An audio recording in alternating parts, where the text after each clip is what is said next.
पहिले आपले जसं दरवर्षी ते 3-4 जे काही प्रश्न येतात त्याच्यामधले प्रश्न आपण घेऊया त्याच्यामध्ये, ठीक आहे ना. हां, उत्तराच्या संदर्भात कोणती गृहीतं धरलेली आहेत? स्वतःला कल्याणकारी राज्य बनवणे शक्य व्हावे म्हणून आधुनिक लोकशाही बाजारशक्तीवर अवलंबून राहतात. आपण पॅसेज जर बघितला तर तो म्हणतो की कल्याणकारी राज्य बनता येणे टाळता येऊ शकते का सरकारला तो म्हणतो की काहीतरी असे लोक आहेतच, अतिशय गरीब असतात, अपंग असतात, कौशल्य असतात, त्यांना मदत करू शकतो पण भांडवली उद्रेकाने अनुभव आहेत, बरोबर आहे ना. तर जर सरकारचं काम आहे की जे लोक मागे पडलेले आहेत आपल्या याच्यामध्ये त्यांना कधी संधीच मिळणार नाही जर आपण पूर्ण मार्केट बेस्ड राहिलो तर, जे बॅकवर्ड राहिलेले लोक आहेत. मग याचा ऑथरचा म्हणण्याचा उद्देश काय आहे की आर्थिक वृद्धीमध्ये मागे पडण्यासाठी सरकारी योगदानाची काय असते, आवश्यकता आहे, हे उत्तर होईल. म्हणून फक्त बाजारपेठ सगळं आहे, बाजारपेठ आली सगळ्यांसाठी वृद्धी होईल हे तो म्हणतो चुकीचं आहे ना. आपण फक्त मार्केटवर डिपेंडेंट राहू शकत नाही, कारण मार्केटला भिकारी गरीब व्यक्ती वगैरे पाहिजे असतो का, नाही. तो मार्केट पूर्णतः काय आहे, बाजारपेठ म्हटली म्हणजे स्वार्थी आहे, ज्याच्याकडे पैसे त्यालाच काय मार्केटमध्ये व्हॅल्यू. मग तसं असेल तर मग काय होणार, अनेक लोक त्यातनं हे होणार, बरोबर ना.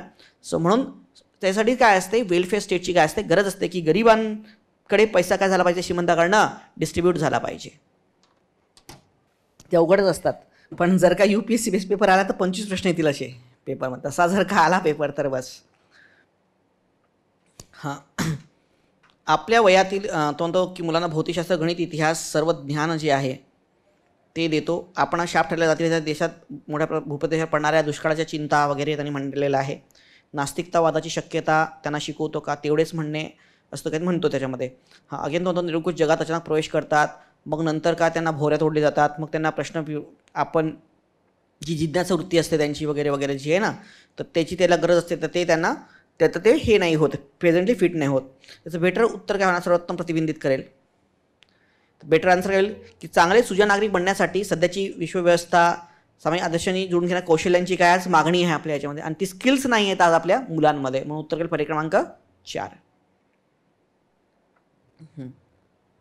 भारतात स्थूल आर्थिक धोरणे उद्दिष्ट लोकांच्या आर्थिक कल्याणात वाढ करते. आर्थिक गरजा वित्तीय स्थूल धोरणे यातील कोणती शाखा एकटी स्वतंत्रपणे कार्य करू शकत नाही, त्याला दुसऱ्याच्या सक्रिय पाठिंब्याची काय असते, गरज असते. मग खालीलपैकी कोणते विधान सिद्धांताने मांडलेले उपस्थित किंवा करोलरी यानंतर लॉजिकल करोलरी सहजपणे प्रतिबिंबित करतो. याचा अर्थच काय की दिलेल्या मुद्द्याला सपोर्ट करणारी बाब कोणती आहे.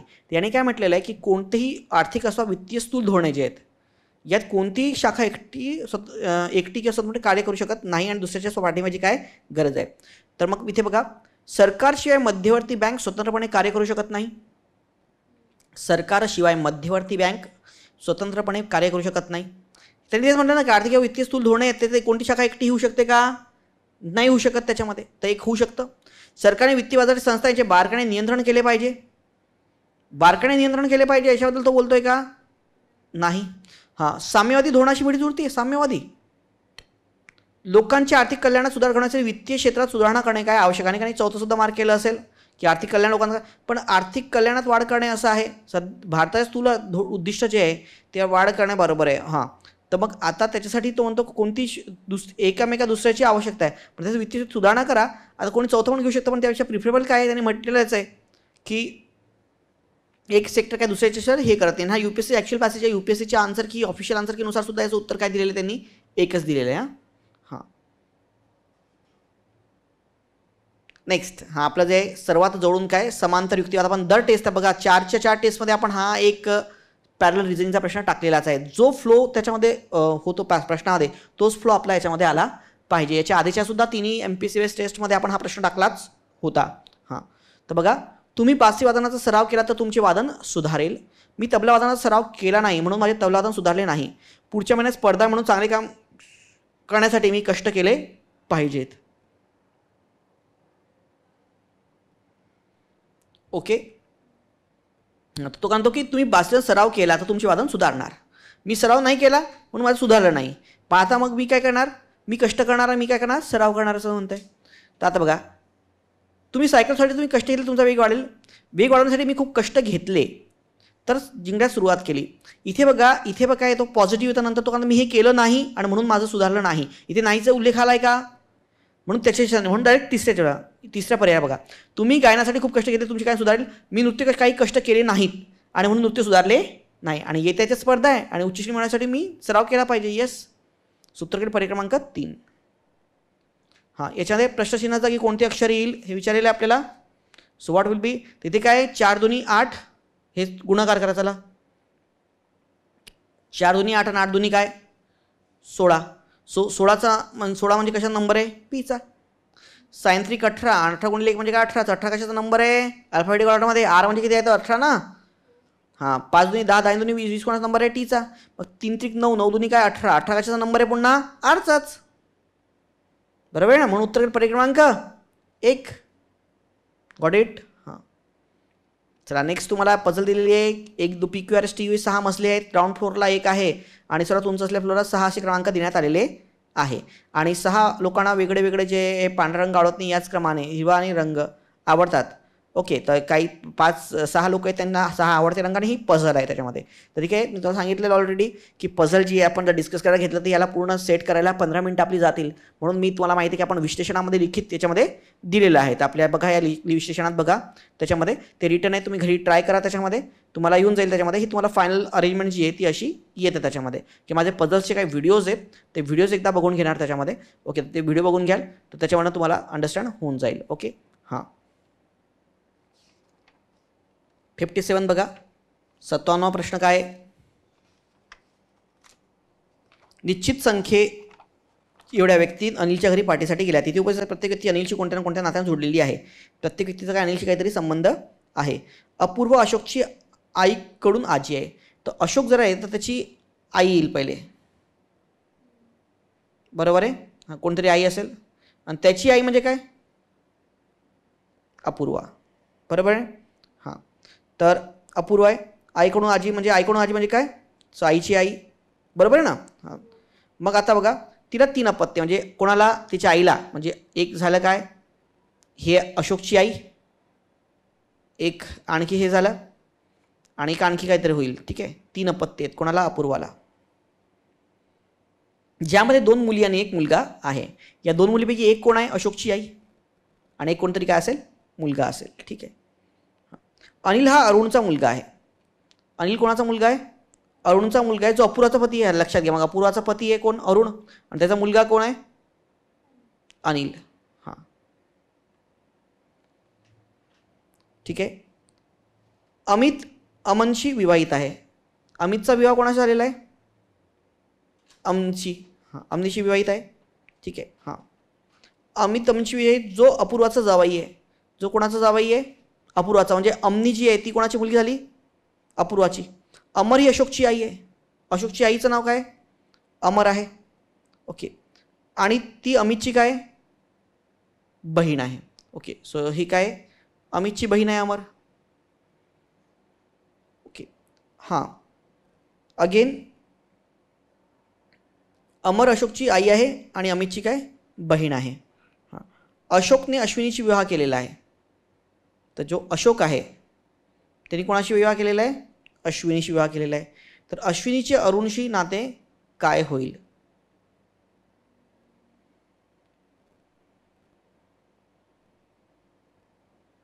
ते अरुण जो आहे, अरुणच्या मुलीचा मुलगा जो आहे त्याची वाईफ,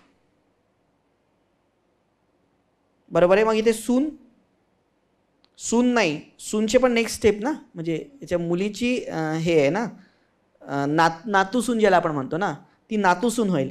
मग याच्यामध्ये बेटर उत्तर काय, पर्याय क्रमांक 4. सांगता येणार नाही. नेक्स्ट बघा.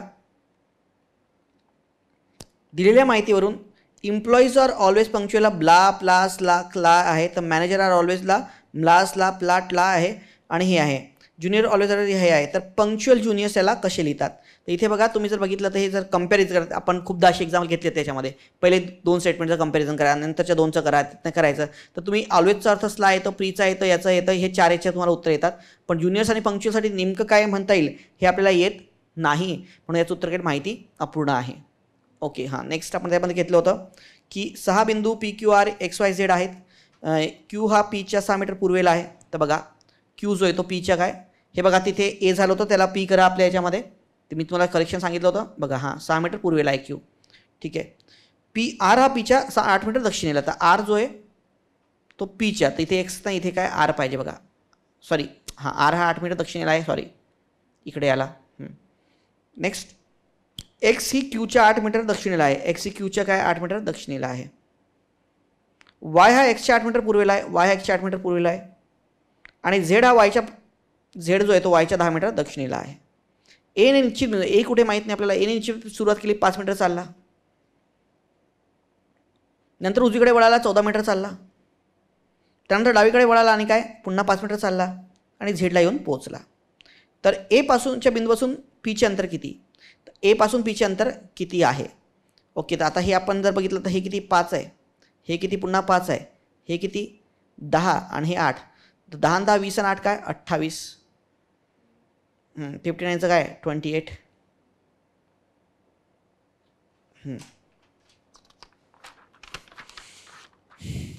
ग्रेहाऊंड या शब्दाचे प्रत्येक स्वर इंग्रजी अगोदरच्या शब्दाने बदलला आणि प्रत्येक व्यंजन हे त्याच्या पुढील अक्षराने बदलले. ओके, तर आता बघा याच्यामध्ये सरळ आहे. ए म्हणजे काय स्वर, ए ओ आणि यू, बरोबर आहे ना.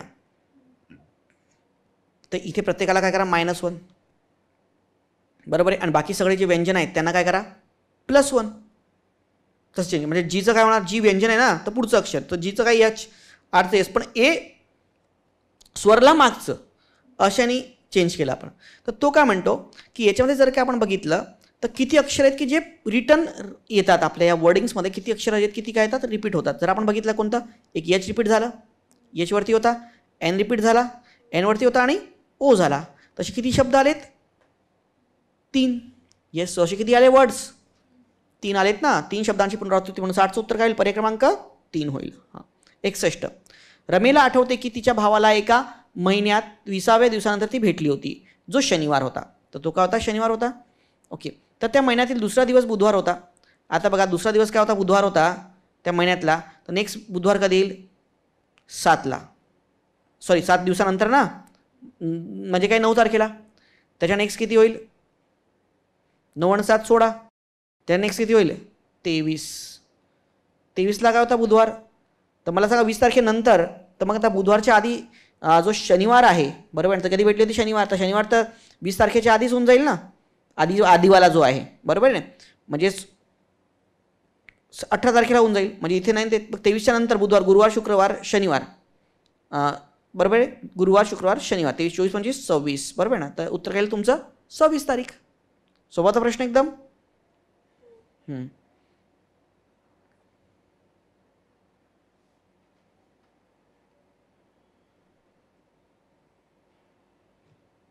हां, आपण जर का बघितलं, हां, तर दिलेल्या माहितीनुसार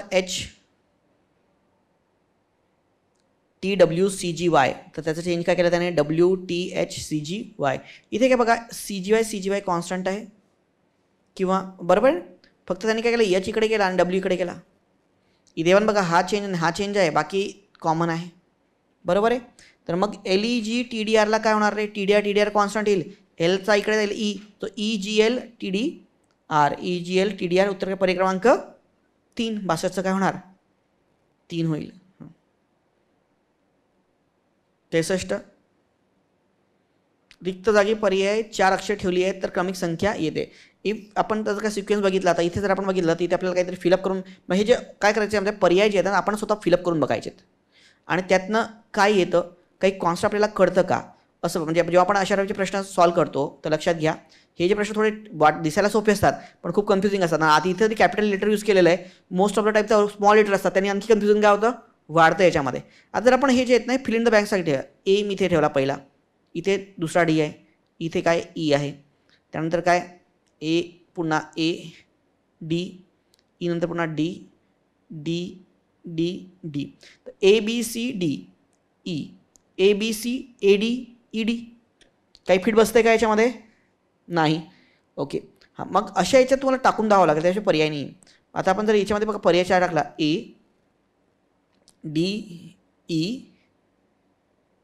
AD झाला, नंतर 2 डी, डी आणि डी, अगेन ए, देन डी, ई, डी, नाही डी डी ना, तर ABCDE, ABCDDE, ABCDDE. ओके, हां, म्हणजे DDE पाहिजे होतं ना इथे,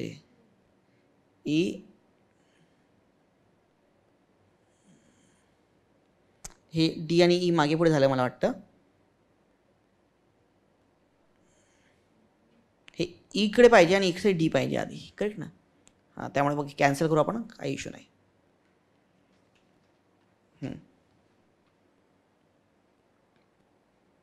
एका भाषेत लाल रंगाला हिरवा म्हटले, हिरव्या रंगात कोणता रंग थांबण्यासाठी सज्ज व्हा. थांबा नव्हे, काय थांबण्यासाठी काय व्हा, थांबण्यासाठी सज्ज व्हा. हा येलोच कलर सांगतो आपल्याला. थांबा म्हणजे लाल, थांबण्यासाठी सज्ज व्हा म्हणजे काय, येलो, पिवळा. मग पिवळ्या रंगाला आपण त्या भाषेत काय म्हणतो, पांढरा. म्हणून उत्तर काय, पर्याय क्रमांक 3. Okay, so answer option number 3. पिवळ्या रंगाला पांढरा म्हटले, बरोबर आहे ना. लाल रंगाला हिरवा, काय नाही, हिरवं उत्तर दिलं असेल. थांबण्यासाठी सज्ज व्हा म्हणजे नाही, थांबाच म्हणजे काय, रेड. हां, समजलं का तुम्हाला. हां, 2 निष्कर्ष दिले, त्यानंतर तार्किकदृष्ट्या योग्य असणाऱ्या विधानांचा संवाद राहा. आता लक्षात घ्या, आतापर्यंत आपण काय करायचो, सिलॉजिझममध्ये हा पॅटर्न वेगळा आहे, लक्षात घ्या.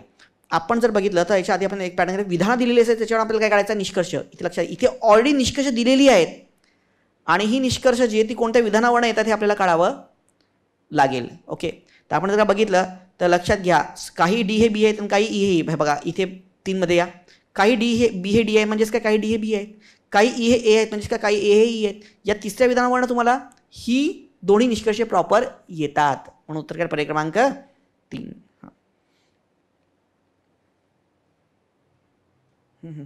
किती वाजले, 6:45 पर्यंत होतो.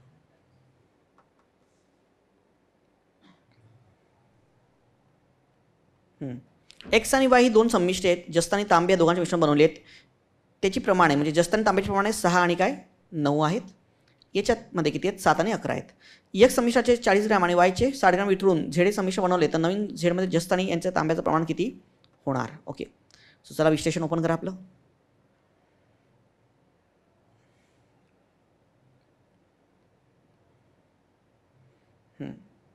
किती जर का आपण बघितलं, मला सांगा, तांबा जे आहे तर ते 6/9 आहे, तर 6 एक जस्त आहे आणि तांबा 9 आहे, तर 6 9 किती होतात रे.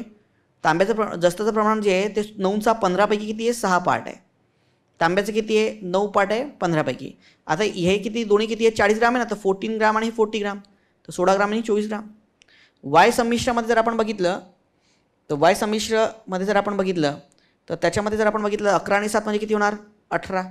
तर याच्यात 7 आहे जस्त आणि तांबा किती 11 आहे, 11/18 आणि गुणिले काय 60 ग्राम, बरोबर आहे. हां, मग झेड संमिश्रामध्ये याचं प्रमाण दोन्हीचे जस्त घ्या आणि दोघींचे काय तांबे घ्या, बरोबर ना. किंवा तुम्ही याला क्रॉस हे करून पण सॉल्व्ह करू शकता. ओके, आपल्या ॲलिगेशन मेथडनी. So 118/3 = 182/3 equal to what, 59:91. म्हणून उत्तर काय, पर्याय क्रमांक 2.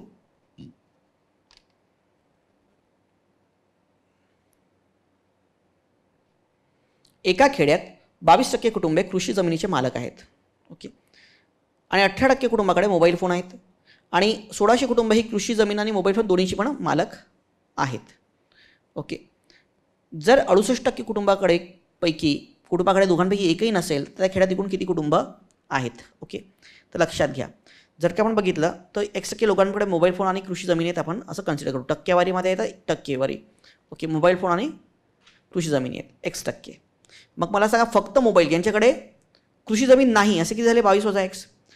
आणि इकडे काय झाले, 18 - X, की ज्यांच्याकडे फक्त कृषी जमीन आहे पण मोबाईल नाही. आता 22% लोकांकडे कृषी जमिनी आहेत आणि 18% लोकांकडे काय आहेत, मोबाईल फोन आहेत, बरोबर आहे. हां, मग शेकडा कुटुंब ज्यांच्याकडे एकतर कृषी जमीन किंवा मोबाईल फोन आहेत असे किती होतील, असे टोटल 32. कारण 68 लोकांकडे काहीच नाही म्हणजे किती 32 आहेत. मग 32 equal to what, 22 - X plus 18 - X, बरोबर आहे ना. सो 22 - X प्लस काय 18 - X. Okay, and then plus X. ठीक आहे. हां, तर दॅट इक्वल टू याच्यावरनं काय येतं तुमचं, तर X इक्वल टू किती येतं, 8%. X म्हणजे किती येतं, 8% येतं. मग याच्यावरनं X म्हणजे 8% येतात आणि हे 8% म्हणजेच किती येतं रे, 1600. 8% 1600 आहे, तर टोटल तो हे किती आहे, 100% म्हणजे किती, 10,000. दॅट्स वाय तुमचं उत्तर काय, सॉरी किती होईल, 20,000. अरे 8% म्हणजे काय सांगते, 8% म्हणजे किती, 1000 असतील तर 8% म्हणजे किती, 800 रुपये. इथे 1600 म्हणजे किती होतील, 20,000 होतील ना. येस, 10,000 मागे 8,000, 10,000 मागे 800, 8 800, तर मग 1600 म्हणजे किती? 20,000 मागे 1600.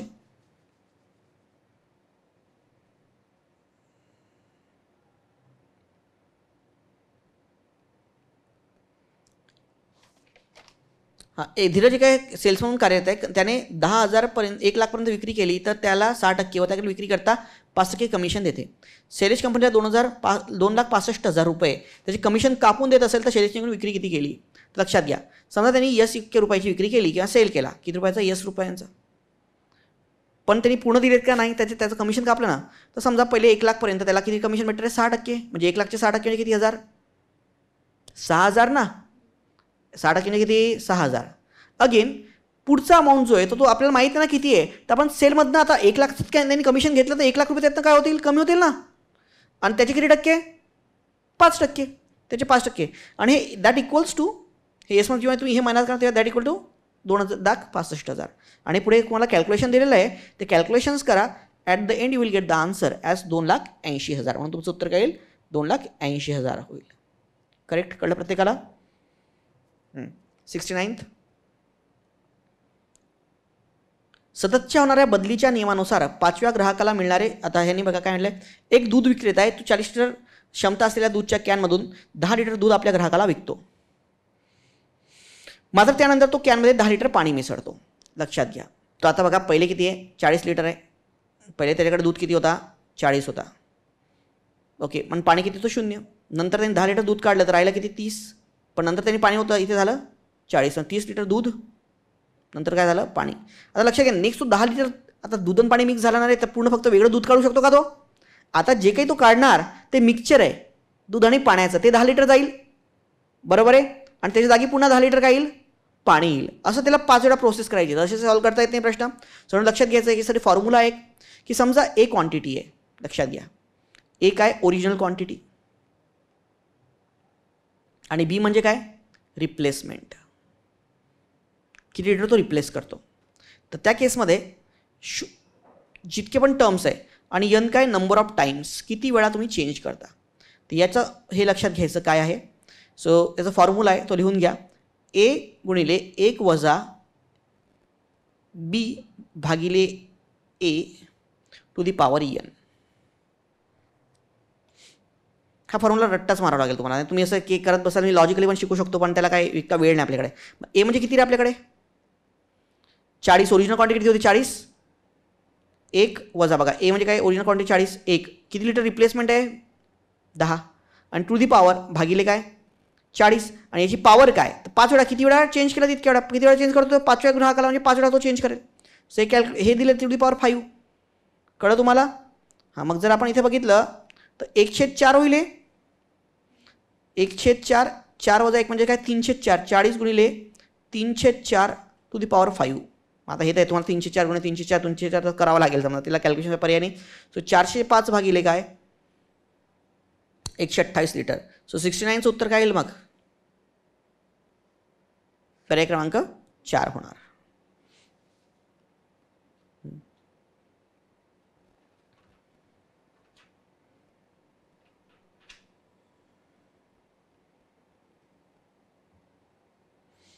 सत्तर बघा, 7.6 लिटर लांबीची एक शिडी भिंतीला टेकून उभी आहे. शिडीचा पाया व भिंत यातील अंतर 6.4 मीटर आहे. लक्षात घ्या, म्हणजे बघा हे अशी बघा भिंत आहे, एक शिडी आहे, 6.4 मीटर हे, बरोबर आहे.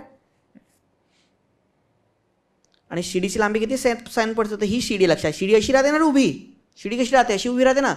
हा कर्ण काय झाला? 7.6 मीटर, हे 6.4 मीटर. आणि हा जो आहे, ठीक आहे ना, मात्र आता शिडीचे टोक 1.2 मीटर. आता हेच आपल्याला माहिती आहे, समजा आपण एक्स पकडूयात.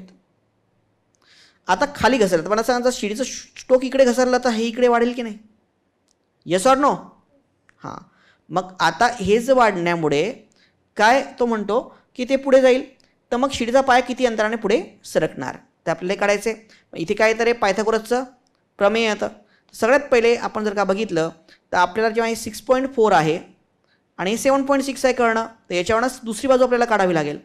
दुसरी बाजू काढली तर किती येते? दुसरी बाजू ए बी काय येतं रे? पायथागोरस प्रमेय अप्लाय करा, 4.12. आता 4.12 मधनं ही 1.2 काय घसरली, खाली घसरली, बरोबर आहे का. कर्ण सेम आहे, कर्ण काय राहणार पुन्हा सेकंड पायथागोरसमध्ये कर्ण सेम राहील.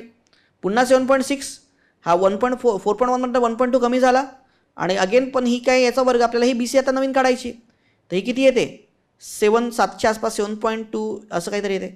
मग आता मला सांगा साधे 49 आणि मग त्याच्यामध्ये बघितलं 7.02 आधी किती होती 7.6 होती, आता 7च्या आसपास आलेली म्हणजे किती खाली घसरली आहे 0.6 मीटरनी खाली घसरलेली आहे 0.6 मीटर. हां 71 बघा, एका पिशवीमध्ये 8 लाल आणि 6 निळे चेंडू आहेत, 5 चेंडू निवडलेत तर 12 निळे 2 निळे आणि 3 लाल चेंडू असण्याची संभाव्यता काय असेल. तर मला सांगा 8 पैकी लाल चेंडू आहेत तर त्यापैकी आणि 6 निळे आहेत तर 2 निळे घेतलेत, बरोबर आहे. हां तर आता आणि 3 लाल आहेत तर इथे काय येणार 8 पैकी काय 3 लाल म्हणजे 8C3 पाहिजे, 8C2 झाले तर 8C3 करा. 6 पैकी 2 लाल चेंडू तर 6C2, बरोबर आहे.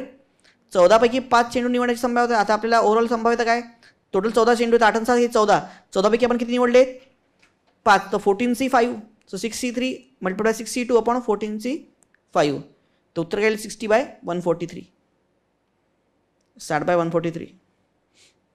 हां 72 बघा 72 4 मूळ संख्या क्रमाने लिहिल्या तर पहिल्या 3 मूळ संख्यांचा गुणाकार 7429 येतो तर शेवटच्या तिघींचा गुणाकार 12673 आहे, तर पहिली मूळ संख्या शोधा. आता असं येणार नाही अशा टाईपच्या एक्झाम्पलमध्ये हे नंबर सिस्टमचे एक्झाम्पल्स आहेत, UPSC बेस पॅटर्न आला तर असे उदाहरणं खूप राहतील तुम्हाला. तर तुम्ही जर का बघितलं याच्यामध्ये तर आकृतीत दाखवल्याप्रमाणे ABCD आणि AFEC हे 2 काय आहेत चौरस आहेत. सॉरी हां आपला आधीचा प्रश्न झाला पण नेक्स्ट याला पर्याय काय आहेत 19 17 13 आहेत. आपण त्याच्याच मूळ संख्या थोड्या घेऊन बघू. तर जर आपण बघितलं 13 पासून तुम्ही ट्राय करा पुढच्या 4 मूळ संख्या त्याचा गुणाकार 7429 येत नाही. मग जर 17 19 23 आणि 29 जर तुम्ही बघितलं 4 मूळ संख्या तर याचा गुणाकार 17 19 आणि 23 यांचा गुणाकार 7400 येतो आणि 19 23 आणि 29चा गुणाकार किती हे येतो, बरोबर आहे ना. तर मग आता जर आपण बघितलं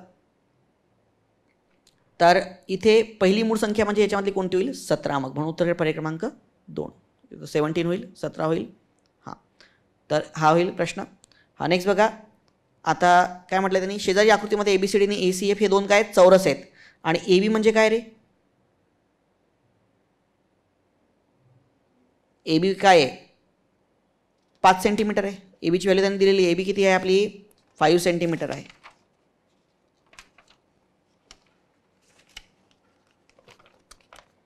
तर काय आपण जर बघितलं याच्यामध्ये AB बघा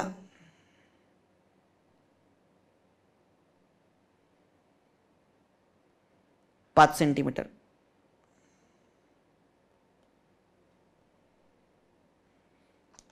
तर रेखांकित बाहेरच्या भागाचे क्षेत्रफळ आपल्याला काढायचं आहे. आता याच्यामधून आपल्याला पहिले तरी पूर्णचं क्षेत्रफळ मला सांगा याच्यावर आपण जर बघितलं तर हा जो याचं क्षेत्रफळ जर आपण बघितलं लक्षात घ्या पूर्ण AB काय 5 सेंटीमीटर आहे तर याच्यामधनं मग BC पण काय होईल 5 आणि याच्यावर AC यांचा काय कर्ण आहे, बरोबर आहे ना. तर कर्ण काय असतो रे नेहमी कर्ण काटकोन त्रिकोणामध्ये कर्ण काय असतो बाजू गुणिले काय √2 असतो लक्षात घ्या. म्हणून 5√2 हा काय झाला याचा एक साईड झाली, ही जर साईड झाली तर याचा वर्ग जो आहे स्क्वेअर आहे ना पूर्ण हा 5√2चा वर्ग म्हणजे काय होईल 25 गुणिले काय 2 म्हणजे किती 50 सेंटीमीटर स्क्वेअर. पण हा पूर्ण भाग झाला. यात त्रिकोण आपल्याला काढावा लागेल ना. त्रिकोणाचं क्षेत्रफळ म्हणजे काय 1/2 पाया गुणिले काय उंची, तर पाया आणि उंची दोन्ही पण काय 5 5 आहे ना 25 गुणिले काय सो हा तर कर्ण आहे 5 पाया पण 5 आणि उंची पण 5 काटकोन त्रिकोण सो 25/2 म्हणजे 12.5 50 मधनं 12.5 वजा करास काय तर 37.5 पर्याय क्रमांक काय येते 3 येत आहे.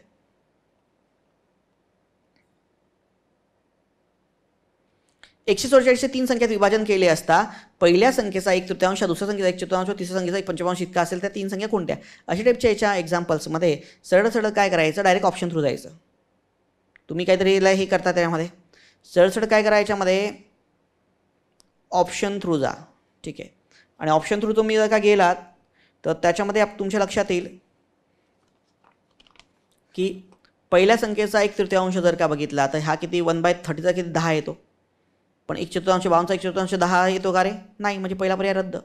असं 30 12 36 12 45 12 5 60. येस. सूत्र येईल पर्याय क्रमांक 3.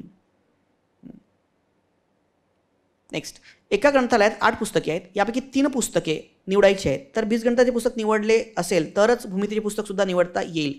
तर किती प्रकारे 3 पुस्तके निवडता येतील?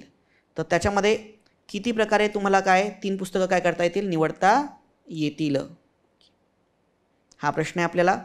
हां, तर आता मला सांगा 8 पुस्तके ते निवडायची, पण तो कंडिशन काय, बीजगणित पुस्तक निवडले तरच भूमितीय पुस्तक निवडता येईल. तर समजा आपण बीजगणिताचं पुस्तक निवडलेलं असेल तेव्हा भूमितीय सुद्धा निवडलेलं असेल. लक्षात घ्या भूमितीचं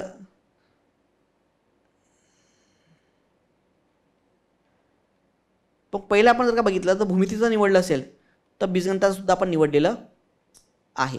बरोबर आहे. पहिला मुद्दा लक्षात येतो का तुम्हाला? मग आता मला सांगा आपल्याला निवडायची किती पुस्तकं आहेत रे? 3 ना, त्यापैकी 2 आलेली आहेत, आता एकच पाहिजे. आणि बीजगणित भूमिती ऑलरेडी आपण पुस्तकं 8 पैकी 2 निवडलेली आहेत. आता आपल्याकडे चॉईसेस किती आहेत? 6. सो पहिलीकडे 6C1. पण हे केव्हा, जर बीजगणिताचं पुस्तक भूमितीचं पुस्तक निवडलं असेल तेव्हा. पण सपोज मी भूमितीचं पुस्तक निवडलं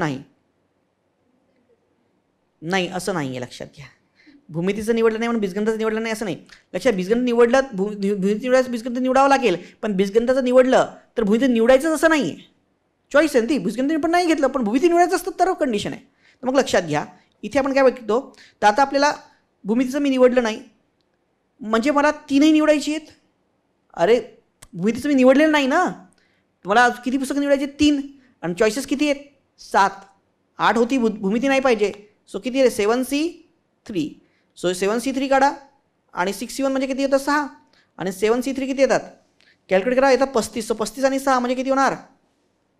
41. 41. Correct, got it. हां, डिसिजन मेकिंग. चला,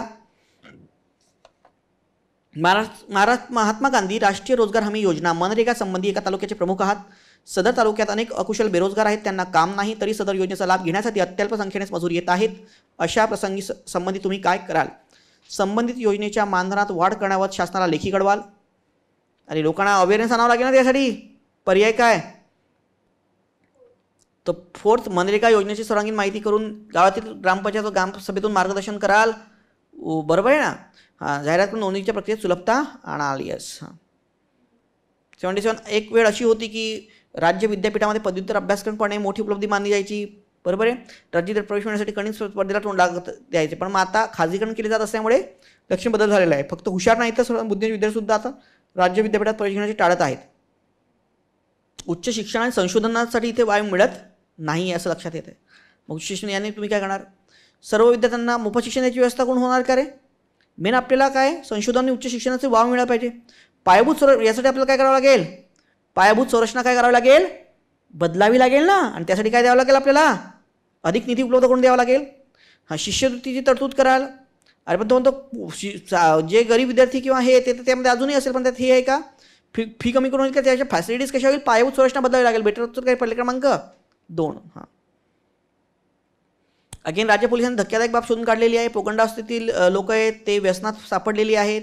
हिरोईन वगैरे यांचा नशा त्यांना झालेला आहे. त्याच्यामध्ये या व्यक्ती आहेत. ओके, विजा आहेत. अशा व्यक्ती समजा इथेच राहतात. सेवनाची विडख्यात तुटणारी पोलीस आयुक्त म्हणून कोणती उपाययोजना तुम्ही कराल? परवानगी दिलेल्या काळापेक्षा जास्त काळ भारतात राहणारे परकीय लोक शोधून त्यांच्या देशात परत पाठवणे हे होईल का? आता मुले जर का जेव्हा असं होतं ड्रग ॲडिक्शन झालं तर लोकांना ड्रगाबद्दल काय करा? अवेअर करा. हाच पर्याय आहे ना. मग उत्तर काय येईल? काँग्रेस मुलांना पानक पदार्थ सेवनाच्या दुष्परिणामाची काय करून देणे? जाणीव करून देणे. हां, अनेकदा चिट फंडकडे दाखवलेल्या प्रलोभनाला बळी पडते. चिट फंडावर फसवले गेल्यामुळे आणि जनतेने वाया घालवलेले पैसे चोरी आणि घरफोडीच्या दाखल होतात वगैरे. त्यांनी काय ते असं मेन्शन केलेलं आहे याच्यामध्ये. हां, तर नोंदणीकृत चिट फंडातच पैसे गुंतवण्याचे फायदे सांगणे. तुम्ही काय करू शकता? सुरक्षा नियमांची माहिती करून देणे. तुमचं हे की बघा नोंदणीकृत चिट फंड आहे, त्यावर कोणती कायदेशीर बंधनं नाही आहेत आणि म्हणून आपण काय करू शकतो? तुम्ही फसू शकता त्याच्यामध्ये. बरोबर आहे ना? हे सांगणं काम आहे. म्हणून बेटर उत्तर पर्याय क्रमांक 3 होईल. तुम्ही एका संस्थेचे प्रमुख आहात. अनेक किचकट गुंतवणुकीची कामे करून घेण्यासाठी, कामाचा वेग वाढवण्यासाठी तुम्ही संस्थेमध्ये संगणकात योग्य ते बदल करून त्याचे उन्नतीकरण केलेले आहे. परंतु संस्थेचे बहुसंख्य कर्मचारी अजूनही जुनी सामग्री वापरत आहेत. यामुळे अपेक्षित सुधारणा होत नाहीत. या तुम्हाला संस्थेला चांगला नफा मिळवून देण्याची एक संधी आलेली आहे. हे काम गुंतागुंतीचे असून योग्य माहिती वेळेवर मिळणे ही कामाची प्राथमिक गरज आहे. मिळालेली संधी गमावली जाऊ नये यासाठी तुम्ही काय कराल? वाढत्या कामाच्या गरजा भागवण्यासाठी निवडक कर्मचाऱ्यांसाठी संगणक प्रशिक्षणाची व्यवस्था कराल. ठीक आहे, तुम्हाला काम करून घ्यायची परिस्थिती समजून सांगाल. ओके, हां, अरे ते जुनीच वापरून राहिले, तुम्हाला ते फायदे सांगितले पाहिजेत ना. हां, तर आणि मग त्याच्या म्हणजे काय करायला, थोडं काउन्सिलिंग करा. मग काय समुपदेशनाची प्रणाली वापरणार, नवीन कर्मचारी जुनी संसाधने वापरण्याची जोडी त्यांकडून काम करून येस बेटर आहे की जन न्यू यांची क्लब करा आणि त्यातनं त्यांची प्रॅक्टिस करून घ्या. हे जास्त बेटर होईल की नाही त्याच्यामध्ये. सो बेटर होतं पर्याय क्रमांक 3. ओके, सो अशा प्रकारे आज आपलं डिस्कशन जे 80 प्रश्नांचं हे संपलेलं आहे. थोडं स्पीड घेतली कारण थोडं हे होतं. ओके, वेळेचं थोडं कमतरता होती म्हणून थोडं स्पीडली घेतलं आहे. बाकीचे विशेषतः आपले आता 7 पेपर आहे. 7 ते 7 पेपर आता एक्झामच्या आधी थोडे घोटून घ्या. UPSC बेस्ड आणि MPSC बेस्ड सेग्रिगेट करा आणि तसं त्यांचा अभ्यास करा. सर्वांना येणाऱ्या 21 ऑगस्टच्या परीक्षांसाठी खूप खूप शुभेच्छा. Thank you very much.